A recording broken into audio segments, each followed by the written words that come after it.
Hola, buenos días. Estamos en la Asociación de Vecinos de Benimaclet, a la que damos las gracias por dejarnos el local y por dejarnos también a Antonio Muñoz. No de... Mañez. Hostia, Mañez, de todo el rato. Antonio Mañez y al final digo Muñoz. No pasa res. Antonio Mañez, que vamos a entrevistarlo hoy porque es una persona de Benimaclet que lleva un montón de años aquí, que se ha criado aquí desde muy pequeño, ahora nos irá contando, y que ha escrito ya un par de libros. Y yo lo conocí a través del primer libro, que escribe la historia de Benimaclet desde 1950 hasta 1970. Eso es. Así es. ¿Hay preparada una continuación, una segunda parte? Sí, estamos en ello poco a poco porque estas cuestiones de la escritura no son cosas muy rápidas, pero así es. Y solamente un pequeño detalle, el libro es el cuarto. O sea, ¿Este es el cuarto? Sí, hay ya unos libros escritos de donde yo nací, de Arteas. Arteas, que es una aldea de Begís. Entonces de allí ya hay escritos unos libros y en consecuencia el libro fue relativamente sencillo escribirlo, o sea, sencillo me refiero en cuanto al tiempo empleado, puesto que tenía la experiencia de aquello y más o menos es una mecánica similar. El ritmo del libro es algo similar y tal. Y también si te cuento que el libro de Benimaclet en principio no estaba en proyecto, pero ocurrió que con esta novela, cuando se la presenté al editor y tal, y hablando con él de todas esas cosas, él había leído mi anterior libro de Arteas y hablando de Benimaclet y tal, dije, ¿por qué no escribes algo de Benimaclet? Y así, pues bueno, ya sonará un poquito más tu nombre y tal, y después publicas el otro y esto. Bueno, me dio unas cuantas razones de peso, porque él es su vida, ¿no? El editor es de lo que entiende, me convenció y me puse en ello, y la verdad es que fluyó mucho porque es las cosas que yo conocía, poco tenía que preguntar, aunque sí me ayudaron pues amigos y vecinos del barrio con algunas dudas que tenía y tal, pero bueno, fluyó mecánicamente y con un ritmo bastante bien. Antonio, y me dices que 2 libros de Arteas. Sí. Tú saliste muy pronto de allí. Uy, sí. De allí yo salí, o sea, los 4 años los cumplí en Benimaclet. Los 4 años vinimos a Benimaclet, ahí en la plaza, lo que hoy es el Glob, el bar este o el tal. Eso era una tienda de ultramarinos, que cogieron el traspaso mis padres. O sea que a los 4 años me trajeron aquí. De allá yo tengo pocos recuerdos, lo que ocurre es que también durante los veranos estuve pues hasta los 14 años yendo todos los veranos, desde muy pequeño.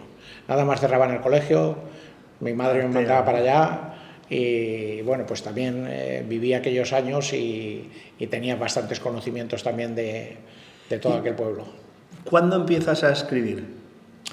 Pues esto es antiguo, publicar es otra cosa, pero escribir, por ejemplo, algunos artículos cortos en el trabajo, si íbamos a alguna celebración o lo que sea, hacía un pequeño resumen, novelado un poco con con las querencias de cada persona, lo novelaba un poco, eso lo llevo desde muchos años. Pero vamos, publicar el primer libro de Arteas creo que sería en el 2005 o por ahí, 2005, 2007 por ahí, sería el primero. Y el segundo pues en el 2011 y ya a continuación pues estos. Vale, luego va la novela y luego va el de Benimaclet, que de momento es el último. O sea, la novela se publicó después, aunque la tenía antes escrita, la novela Dijo el Rey, aunque la tenía antes escrita, pero por orientación del editor... Te dijo que primero aquel. Entonces se hizo y publiqué o sea que el último publicado sería eso, pero el último escrito el de Benimaclet. Te traen a Benimaclet en el año 1950. En el 1954. Todavía, para que se haga, no había televisión. No, por supuesto. En España no había nada. Entonces el juego... Había calle para pasar el tiempo libre. Había calle y no todas asfaltadas. O sea, asfaltadas, bueno, tal como la palabra asfalto no había ninguna. Era con adoquines. Ajá. El adoquín rojo ese que hoy en día en Dolores Márquez, no, en Carmen Crespo. En la calle Carmen Crespo, que está al lado de Mistral, allá aún se pueden ver esos adoquines, unos adoquines grandes de piedra rodena, piedra arenisca, rodena. Las calles estaban con esos adoquines y no todas.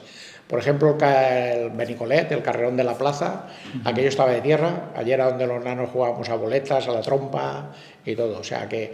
Yo recuerdo que la arenisca, en mi calle estaban en los bordillos, no sí, en el adoquín. pues y la gastábamos para los huesos, frotar los huesos y hacer pitos y hacer cosas. Pues eso, con el hueso del albericoque, y no siempre el que tú habías comido, no siempre el que tú habías comido, se rascaba, se quitaba la pulpa de dentro y se hacía el pito. Todo eso era muy de los chiquillos entonces. Y con respecto a la televisión que dices, ese fue un cambio grande que yo noté de niño. O sea, después volvió un poco a la continuidad, pero en el año 63, 64, por ahí, que empezaron a venir las televisiones. Por cierto, la primera antena que vimos aquí en Benimaclet, los chiquillos, era en Casa Abel. Abel tenía un chalet en lo que hoy es la calle Carmen Crespo. Allí tenía el hombre un chalet. El Albeola tenía un taller de rajes de muebles y tal, ¿no? Era, digamos, una persona con poderío económico, y el hombre ese fue la primera antena que vimos de televisión. Después en los casinos. El casino el casino comercial, que hoy es casa de Pepa Nicolau, la pintora, nuestra paisana y pintora Pepa Nicolau, pues en el casino ese, digamos que fue la primera televisión en color que vimos, pero en color que era simplemente la televisión, le pusieron una especie de pantalla que era comercial delante, que veías, en vez de verlo siempre en blanco y negro, pues se veían unos tonos verdosos y colorados y cosas así. Sí, era como un plástico. Eso es. Que tenía abajo el marrón, luego un poco de verde y algo luego así. Azul. Entonces, si salía un paisaje, coincidían los colores y quedaba ahí. Pero estaba puesto para todo, ¿no? Pues algo así. Y como te decía, con esto de la televisión fue un cambio grande, porque en poco tiempo, claro, cuando salió la televisión, pues que eran carísimas. Yo recuerdo la primera televisión que se compró en mi casa costó 24.000 pesetas, que aproximadamente era el sueldo de mi padre de 6 meses. Hostia, ¿y qué edad tenías tú? Yo tenía 12 años. ¿Y cómo recibiste aquello? Hoy, pues fíjate, pegados a la televisión, nada más estaba el primer canal, con la carta de ajuste, esa que tenía, que salía los cuatro círculos en los ángulos, y ajustabas para que estuviese centrado en la pantalla, pero cualquier cosa que te hacían de película, de dibujos, todo era una novedad, era una cosa muy novedosa. Y entonces eso... el cambio que te digo de los niños de entonces, de los chiquillos, nos retiró de la calle. O sea, en un momento que antes salías a la calle y siempre encontrabas a 2 o 3 amigos, a veces salías a la calle y, coño, esto ha cambiado. ¿Qué pasa, no? De todas maneras, esa reflexión me la he hecho de mayor, ¿no? Claro. De niño, pues no me daba cuenta de eso, pero fue un cambio grande cuando llegó la televisión a Benimaclet, sí. Bueno, antes de la televisión estaba la radio. Sí, pero la radio los chiquillos no le hacíamos mucha... no era un entretenimiento que nos hiciese. Yo recuerdo, sí, mi madre, por ejemplo, y las amigas se juntaban ahí en la tienda a oír las novelas. Radionovelas. Sí, las radionovelas, que aún me acuerdo de Matilde Vilariño y Pedro Pablo Ayuso o algo así, de unas de estos, sí, de eso me acuerdo yo, de ver a mi madre y las amigas allí a lo mejor en la mesa capilla escuchando esas telenovelas, con los anuncios del Colacao. Igual tenemos que explicar qué es una mesa camilla. Ah, vale. Pues bueno, para las personas, sí, claro, ahora es una cosa que no se usa, pues bueno, para quien no lo haya usado y tal. Suele ser una mesa redonda que lleva un faldón, lo que sería un mantel, pues es una especie de faldón que lleva casi al suelo, y normalmente en el centro, en invierno, tiene un agujero y se ponía el brasero, porque esa es otra cuestión. Cuando yo vine a Benimaclet, vivía en la plaza, como os digo, y una cosa peculiar y famosa con los años eran las colas del petróleo. en la plaza estaba la carbonería del señor Vicente, y llegaba este producto, que entonces el gas todavía no había salido. El gas existiría ya en algunos lados. El de ciudad en el centro estaba, porque en casa de mis tíos el gas ciudad, que llamaban, estaba. Pero lo que es el butano, tal como lo conocemos, en botella, aquí al menos no había llegado. Entonces en las casas se cocinaba con carbón o petróleo.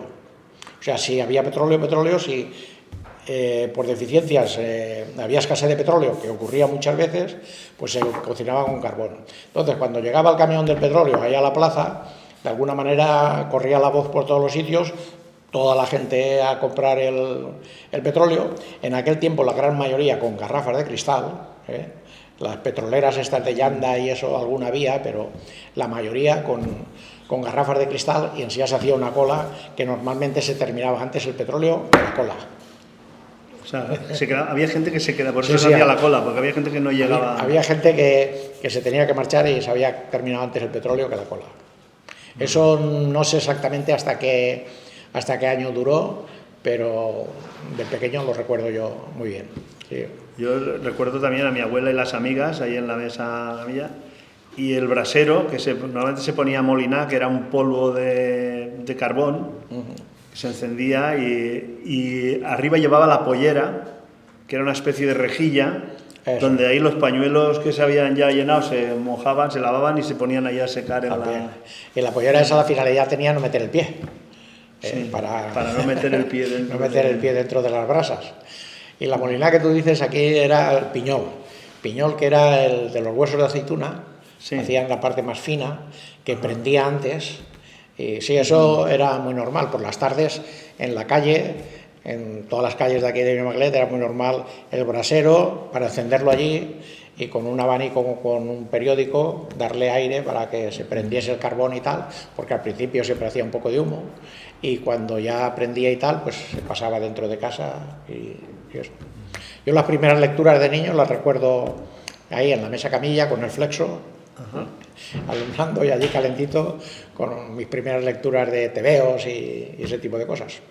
Porque la lectura sí es una cosa que no recuerdo ni cuándo empecé, siempre me ha gustado leer. Sí.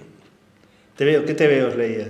Pues entonces, Capitán Trueno, el Jabato, Cristóbal y Pedrín, que creo que se llama, ¿no? El Capitán Trueno, Pedrín creo que era del Capitán Trueno. Bueno, pues ese... Pedro Alcázar y Pedrín. Pedro Alcázar y Pedrín, exactamente. El detective Pedro Alcázar y Pedrín. Exactamente, sí. Y no sé después ya que salieron. Después de los tebeos ya pasé a las novelas de Estefanía de la Fuente. Novelas de vaqueros y todo eso, pues bueno, siempre ha sido un entretenimiento divertido y ilusionante la lectura. Sí. Muy bien. ¿Cómo encuentras Benimaclet cuando llegas? ¿Qué es la impresión que te da? Hoy Benimaclet era muy distinto de entrada, que de esas cosas yo no me acuerdo. Las recuerdo de que me las contase muchas veces mis padres, sobre todo mi madre, ¿no? Que llegué a Benimaclet y todo era quejarme, porque en principio había venido desde la estación del tren Churro de Alboraya, aquí andando, porque hasta el tren allá en mi pueblo, la caballería de mi tío nos llevó, pero aquí ya toda la gente llevaba un paquete en la mano y había que andar, y con 4 años andando, o sea que ya entré en el pueblo cabreado. Con un paquete en la mano. No, yo sin paquete, pero los demás, los mayores... Todos iban cargados. Todos iban cargados, entonces ya mi padre ya no me pudo coger, ¿no? O sea que ya entré a Benimaclet cabreado. Que por cierto, un tema significativo de aquellos tiempos. El bajar en la estación de Alboraya, del tren Churro, tenía un porqué. O sea, el final de la estación, que estaba en lo que hoy es la Avenida Aragón, que todavía vemos ahí 2 torretas, que eso era la entrada de la estación de Aragón, ahí era el final. Eso no estaba más lejos de Benimaclet que la estación de Alboraya. Pero ¿qué ocurría? Que en la estación final había filato, que era una especie de aduana que se pagaba por las cosas que entraban a Valencia. En la ciudad de Valencia. ¿Sí? En la ciudad de Valencia, comestibles y tal, se tenía que pagar. Entonces, mi padre, lógicamente, de allí traíamos, pues, como si nos veníamos a vivir aquí ya para siempre, pues lo que había en la jarra de la matanza y todo eso, pues todo eso no lo trajimos, nos lo trajeron los mayores, ¿no? y por eso iban cargados. Y bueno, pues eso, como te decía, la entrada a Benimaclet no fue buena, según siempre me han contado, que estaba protestando. ¿Y esto es Valencia? Tal. Claro, mi madre había estado en Valencia antes de la guerra y tal, y me hablaba de Valencia, ¿no? De que si había un león en el tejado y tal, ese que hay en la plaza del ayuntamiento, de tal, ¿no? Me hablaba de esos edificios y tal. Y claro, mi imaginación de niño, pues esperaba ver eso. Un león en un tejado. Es mucha aventura, ¿eh? Esperaba ver esos edificios de esas cosas que me había contado mi madre, de una bola grandísima, de no sé cuántos. Y esperaba pues, verlas aquí en Benimaclet. Y esto es Valencia, empecé a protestar yo, esto es Valencia, pues esto son casas bajitas con tejados como en Arteas y tal. O sea que mi primera impresión fue mala, pero bueno, como de niño, pues ya pronto los amigos y todo eso, y nada, me enamoré de Benimaclet desde muy pequeño.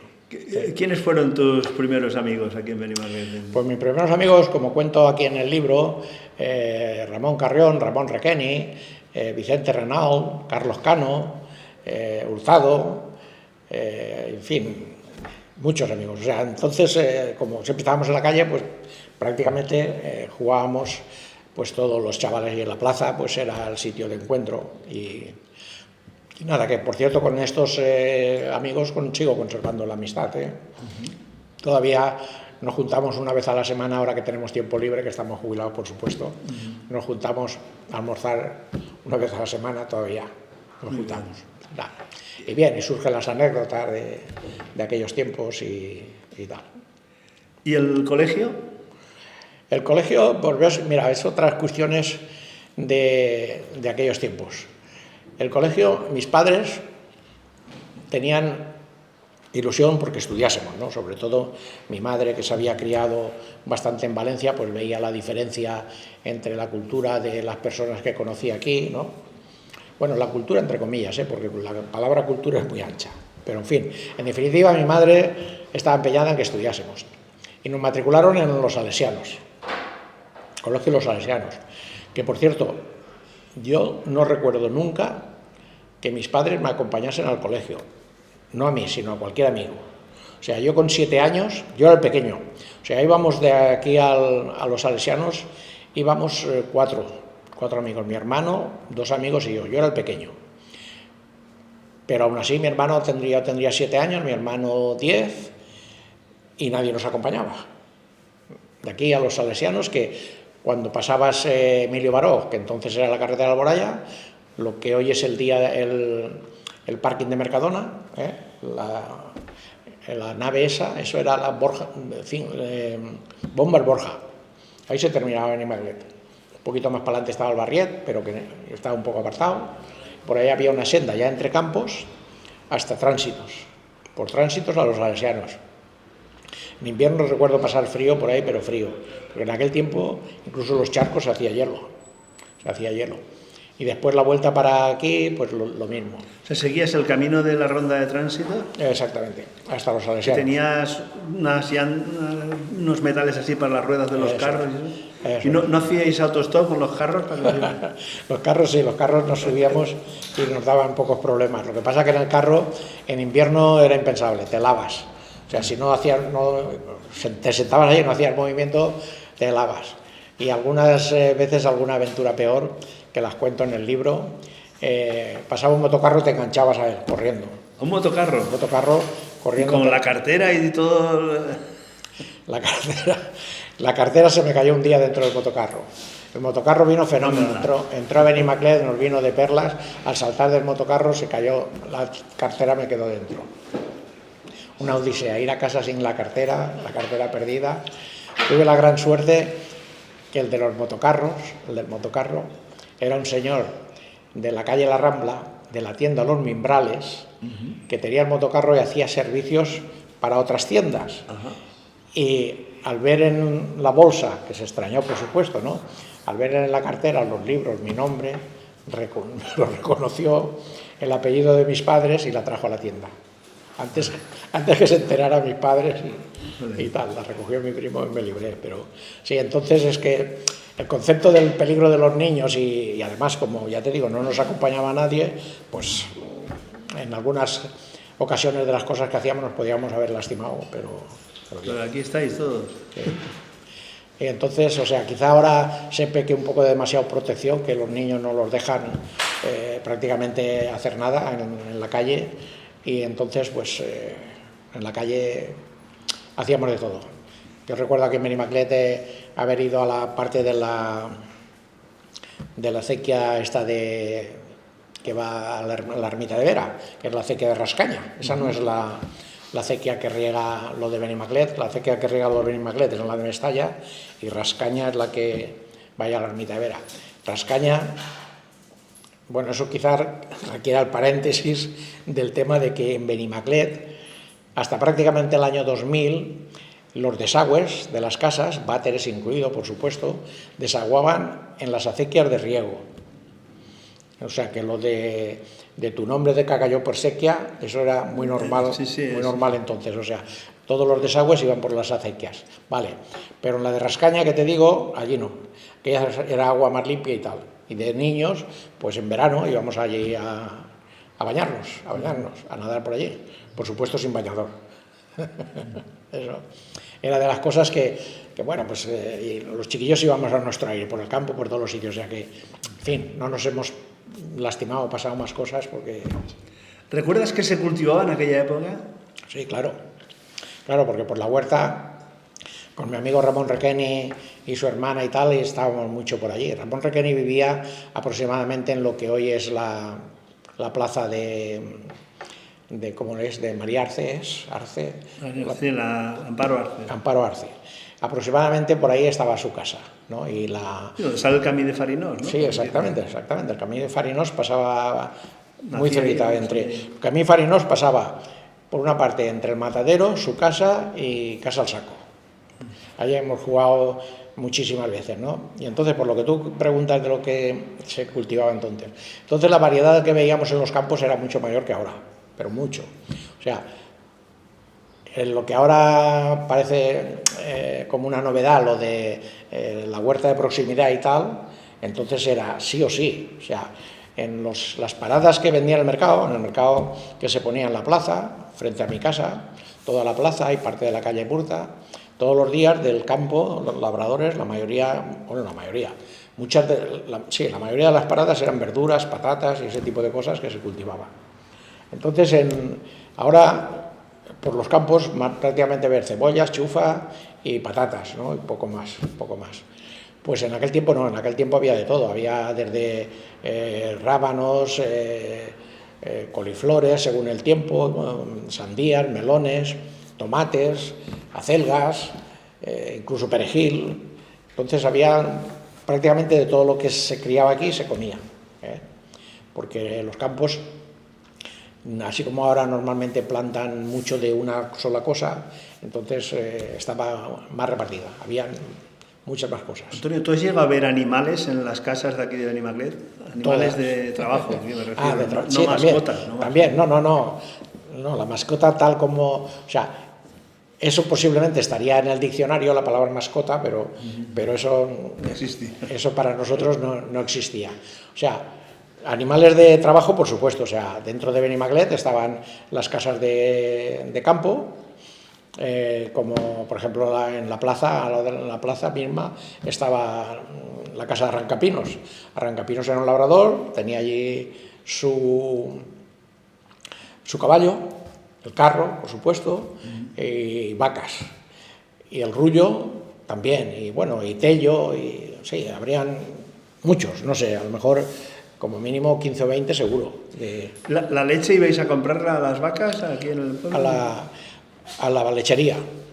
La lechería, esta que te digo, que era al lado de mi casa, de Arrancapinos, la señora Carmen, era la que despachaba la leche. Y sí, recién ordeñada, cogía la leche. ¿Estaba cerca de la plaza, cerca del Globo? Sí, de lo que es hoy la librería de... 54. 54, eso mismo era... Allá había una vaquería. Una vaquería de lechería que se salía, el corral estaba por la parte de atrás, y la de al lado, esa misma finca que hay, una parte era la lechería y lo otro la carbonería que te comentaba antes. La carbonería del señor Vicente. La carbonería que estaba más hacia el interior, donde está más o menos la cosecha ahora. De lo que es el edificio ese que hay alto, de 4 pisos, una parte era la lechería y la parte derecha era la carbonería. Y arriba las viviendas de las personas que En el caso de... Los 4 pisos no estarían las vacas. En el caso de las lecherías, sí. En el caso de la carbonería también lo tenían, pero estaba un poquito más retirada donde la casa de ellos. Y pues de lo que te iba contando de las lecherías, en este caso, todos los que tenían lechería eran agricultores de aquí del campo. Lo primordial de la lechería no era la venta de leche. O sea, la venta de leche, digamos que no era lo primordial de tener los animales. Lo primordial de tener los animales era para que generasen estiércol. Ajá. O sea, en aquel tiempo todavía no estaban los abonos orgánicos, entonces un campo sin estiércol no producía. Ajá. Sí que existía entonces, que eso lo habréis visto en la entrada de algún pueblo, eso que ponía, no sé, era de Chile, nitrato de Chile, ese del caballo y tal que habéis visto, eso ya existía. Pero claro, eso posiblemente sería muy caro o tal, que era lo único que existía fuera el nitrato de Chile, que son de las gaviotas, de la caca de las gaviotas. Estiércol de las gaviotas y todo eso, sí. Que se traía para aquí. De eso traían para aquí. O sea que al fin y al cabo era el estiércol lo mismo que aquí, ¿no? Entonces lo primordial de tener animales era la generación de estiércol. Y yo recuerdo haber visto montañas así de arena, de playa, bueno, supongo que eran de playa, para mezclarlas con la tierra. Eso hasta, yo recuerdo haberlo visto, pues yo qué sé, incluso más acá del año 2000. Traer de madrugada los carros, arena de la playa, que la arena esa la ponían encima del estiércol. O sea, la mezclaban con el estiércol. La finalidad de esa arena es para suavizar la tierra.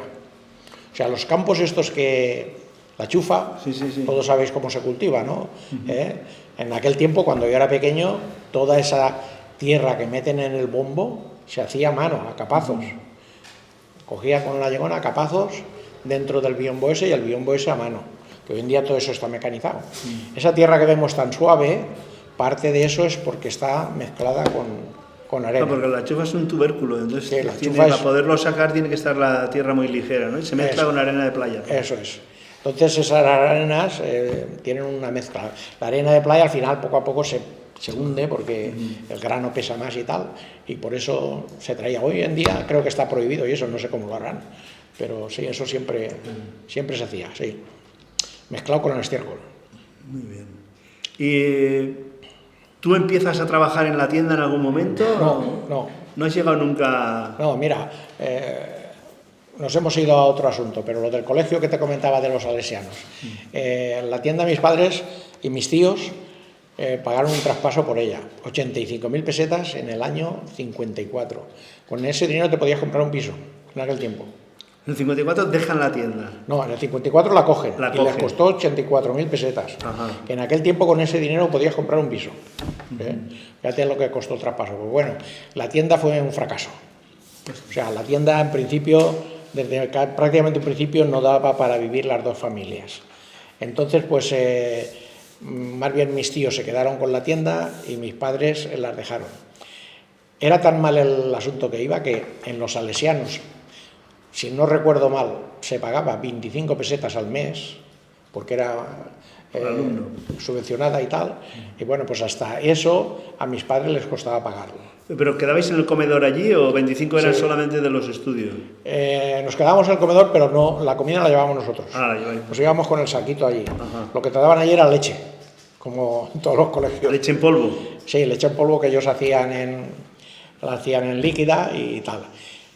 Total, que no sé, cuando tendría yo 11 o 12 años, tuvimos que dejar los salesianos y fui aquí a la cooperativa, donde vives tú, la cooperativa.